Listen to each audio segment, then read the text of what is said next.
Fala pessoal, tudo bem com vocês? Sejam todos bem-vindos à nossa videoaula e hoje vamos falar de uma forma simplificada e de fácil compreensão sobre o conceito luz e sombra no desenho.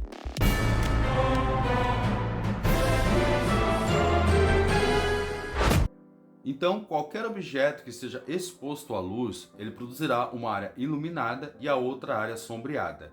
A luz, ela pode ser natural ou artificial. Luz natural, nós temos como exemplo o sol, e luz artificial já temos como exemplo lâmpadas, velas, entre outras. Então, gente, a sombra nada mais é do que a ausência da luz, sendo que a sombra própria é formada do próprio objeto e já a sombra projetada ela é formada fora do objeto. Então, a luz e a sombra que define o volume e a profundidade no desenho, proporcionando o efeito tridimensional. Quando você vai fazer um sombreamento, o primeiro passo é observar de onde está vindo essa luz e em seguida a gente observa a localização de cada sombra gerada pela luz. É importante lembrar, gente, que a sombra ela é composta por diversos tons de cinza. Lembra da régua de valores que eu falei na aula passada? Então, se vocês não viu ainda, vou deixar o card aqui na descrição para vocês assistir aquela aula lá, certo? Então, cada tipo de luz ela gera uma qualidade de sombreamento. E quando nós falamos em sombreamento, nós temos que observar as tonalidades, a localização, a intensidade e a proporção. Uma vez que você faz um sombreamento errado, o seu desenho vai ficar discrepante com a realidade e sendo notado, né, por pessoas que entendem de técnica e até mesmo por pessoas que nunca ouviu falar de técnica, ou seja, pessoas leigas. Então, gente, a gente tem que tomar muito cuidado quando a gente vai fazer um sombreamento. Por isso, a importância de fazer um sombreamento correto. Ele vai ajudar na sensação do realismo, principalmente na qualidade dos seus desenhos. Então, observando essa modelo, observa que ela recebe a luz na lateral e a sombra é muito presente. Aí eu pergunto para vocês, vocês acham que essa sombra dela, essa luz dela é natural ou artificial? E a sombra é uma sombra própria ou projetada?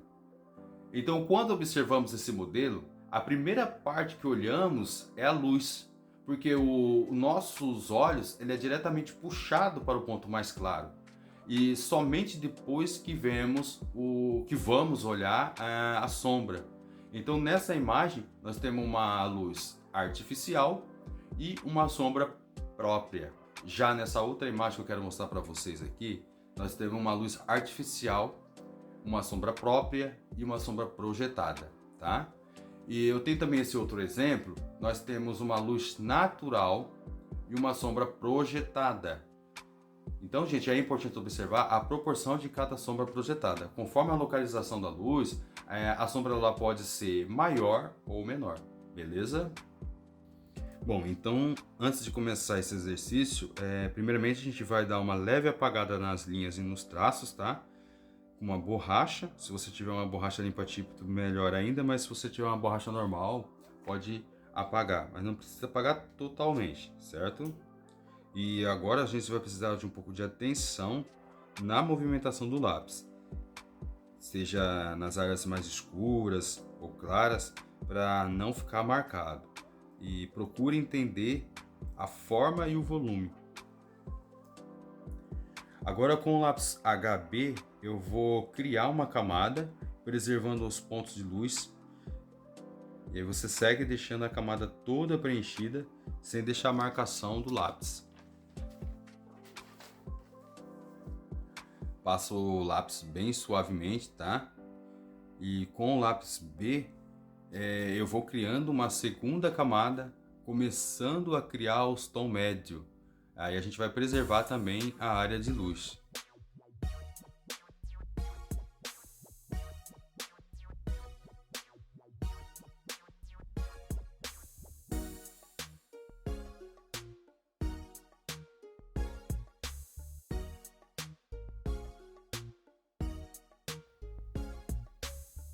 Agora vamos pegar o lápis 2B e passar na parte mais escura da sombra, tá?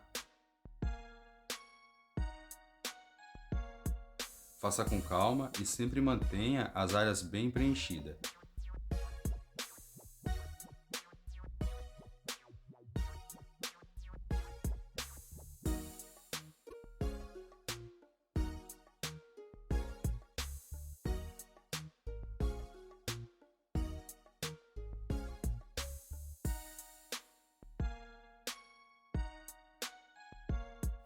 Pegando o lápis 4B, vamos fazer as partes mais escuras.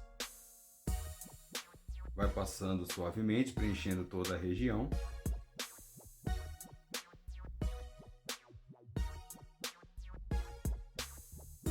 E utilizando um pedaço de papel higiênico dobrado, agora a gente vai espalhar todo esse grafite, sempre preservando a luz, tá? Então esse processo ele deve ser repetido por várias vezes, até chegar no contraste mais agradável. Então você vai usar o lápis, em seguida você usa o papel, e assim quando chegar num contraste mais agradável, aí tu dá uma parada. Observando que não está mais poroso, utilizamos agora o pincel. E não há necessidade de apertar, tá? Porque o pincel por si, ele já escurece.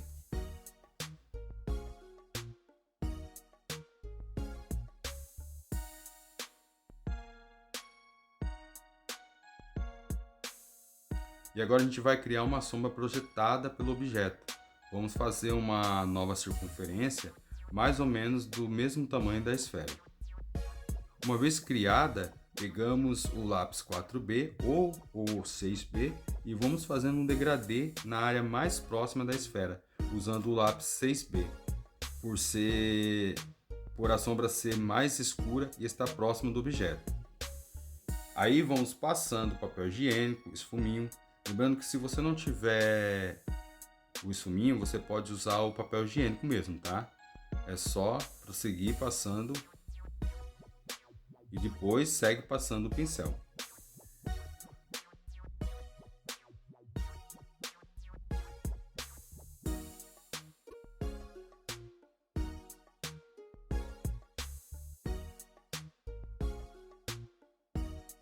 Observar o volume que foi criado? Eu particularmente considero esse exercício como o mais importante quando se fala em realismo. Através dele, você entende, compreende todo o volume, contraste, luz e sombra. E você utiliza essa mesma técnica para fazer qualquer desenho realista depois, tá? Mas claro que ainda temos textura, temos mais técnicas para passar. Mas isso nós não vamos falar agora, tá? Eu preciso que você primeiro tenha noção de luz e sombra para quando criar um desenho, né, já ir desenhando e sabendo onde é e de qual forma será o sombreamento. Isso é importante e é uma visão a mais, te facilitando no desenvolvimento do desenho. É bom fazer bastante cópias? Sim, é ótimo.